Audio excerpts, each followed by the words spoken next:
বিষয় না, ওই যে বিয়ে করার বিষয়, যে তোমাদেরকে যে অনুমতি দিছে প্রথম স্ত্রীর অনুমতি ছাড়াই বিয়ে করতে পারবে, খুশি খুশি খুব খুশি। এটা তো ভালোই যদিও আমি বিয়ে সবকিছু কি পুরুষ মানে? স্ত্রীকে কষ্ট দেওয়া তো এটা তো একদমই হারাম, অহরহ কষ্ট দিচ্ছে, তাহলে ওইটা মানছে না। আর বিয়ে করা হালাল, মানে বিয়ে করার অনুমতি আছে, এটা মানতে হবে।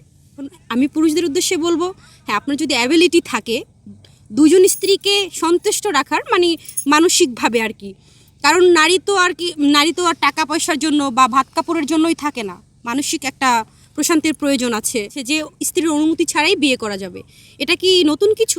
এখন আমি অভিযোগ দিয়েছি, তদন্ত চলছে, তদন্ত শেষ না হওয়া পর্যন্ত আমি এখন আর কিছু বলতে চাচ্ছি না, কারণ আমি অভিযোগ দিয়েছি থানায়। এটা অপরাধ বিধায়ী তো আমি আইনের কাছে গিয়েছি। আমার এটা তো শুধু সে ক্রাইম করেনি, আমার মানে যে করেছে আর কি কাজটা, সে তো শুধু ক্রাইম করেনি, আমার অনেক বড় ক্ষতি করেছে। আর কারো ক্ষতি করা তো ঠিক না। আমি তো কোনো অন্যায় করছি না, আমি দেশের কোনো ক্ষতি করছি না, আমি বিনোদন দিচ্ছি, আমি ইনভেস্ট করে কাজ করছি। আমার 1.1 মিলিয়নের আইডিতে আমার প্রচুর ইনভেস্ট আছে, যেটা হচ্ছে আমি নাটক তারপর হচ্ছে মিউজিক ভিডিওতে অনেক ইনভেস্ট করেছি, যে প্রজেক্টগুলো সব আমার ওই আইডির মধ্যে আছে। তো এটা তো আমার অনেক বড় ক্ষতি করা, তাই না? আমার কথা হচ্ছে যে এটা তো আর নতুন কিছু না। দেখেন, মেয়েরা হচ্ছে খুব অসহায় ধরতে গেলে।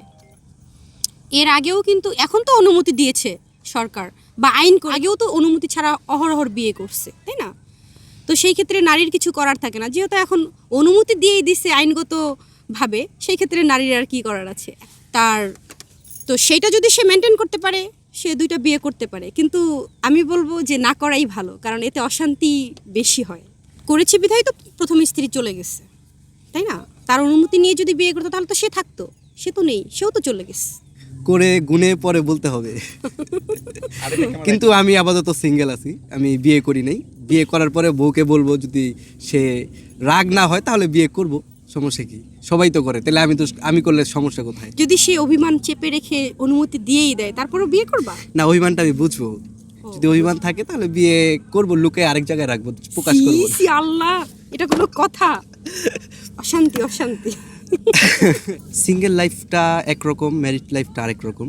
সিঙ্গেল লাইফে যেরকম নিজের মতো স্বাধীনতা চলা যায়, ম্যারিড লাইফে একটা প্রশান্তি পাওয়া যায়। তো ম্যারিড লাইফের বিষয়টা হচ্ছে, দুজনের মন যদি এক থাকে তাহলেই ভালো থাকা যায়, আর যদি না থাকে তাহলে খারাপ থাকা যায়। তো সেই যেটা হয়েছে আপনারা দেখছেন পিবিএস, এগুলো নিয়ে আর কথা বাড়াতে চাই না, বলবো না। যেটা চলে গেছে চলে গেছে, আমাদের লক্ষ্য উপরে তাকানো, নিচে না। আমি নিচে তাকাইলেই তো এক কদম পিছে চলে যাব, কেন আমার নিজের পায়ে কেন আমি কুড়াল মারবো? অনেক কষ্ট করছি, আপনারা দেখছেন, অনেক ঝুট ঝামেলা গেছে, রিয়ামনির গেছে। ওর সম্পর্কে আমি 2 লাইনে শেষ করতে চাই, যে ওর যে একটা ফেসবুক পেজ আছে, দেখেন, একটা ফেসবুক পেজ তার নিজের সন্তানের মতো। আমাদের সন্তানকে আমরা খেয়াল রাখি না? অবশ্যই।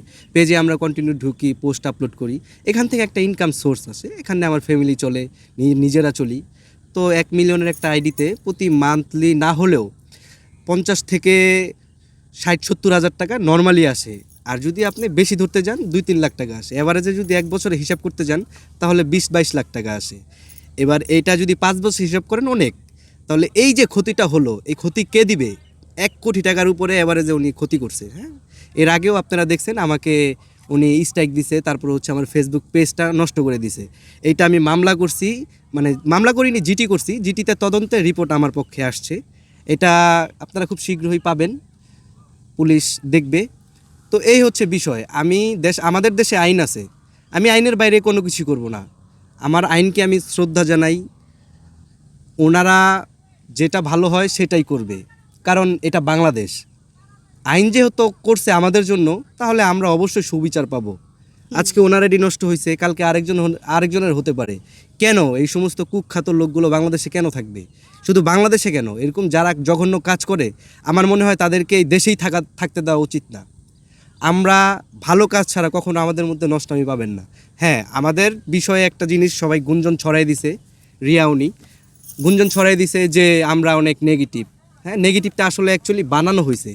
দেখেন, উনি কিন্তু অনেক আগেও বলছে যে আলম ওরকম আলম তোরকম। রিসেন্টলি তো দেখতেছেন, আমরা আর কোনো কিছু বলবো না, যে রাস্তাঘাটে ওপেনে একটা মানুষকে কিস করতে পারে, এটা কি শেষ জমানা? তাহলে কি সেই আগে দেখাই দিচ্ছে? আমরা কখনো করছি?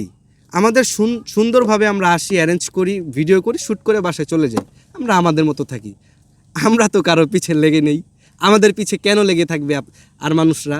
কেন? আমরা কি কারো ক্ষতি করছি? যদি আপনারা হিংসা না হয়ে কাজ করতে চান, কাজে প্রমাণ দেন, আমরাও করি, আপনারাও ফাইটিং করেন, কাজ করেন। না হয়ে আমরা একসাথে একটা ছবি তুললাম, আমাদের লাইক পড়লো, সুনাম আসলো, সেখান থেকে আপনারা দেখে আমাদেরকে জেলাস হয়ে আমাদের ফটোতে স্ট্রাইক দেন, এই করেন। স্ট্রাইক কি মুখের বিষয়? 2012 থেকে এই পর্যন্ত কাজ করি, আমি কি জানি না আমার কি করতে হবে? কই, আমি তো বেনিয়মভাবে কোনো কাজ করি না। চাইলে তো আমিও স্ট্রাইক দিতে পারি, পেজ নষ্ট করতে পারি, কোনো ব্যাপারই না। কিন্তু কই, আমি করি না।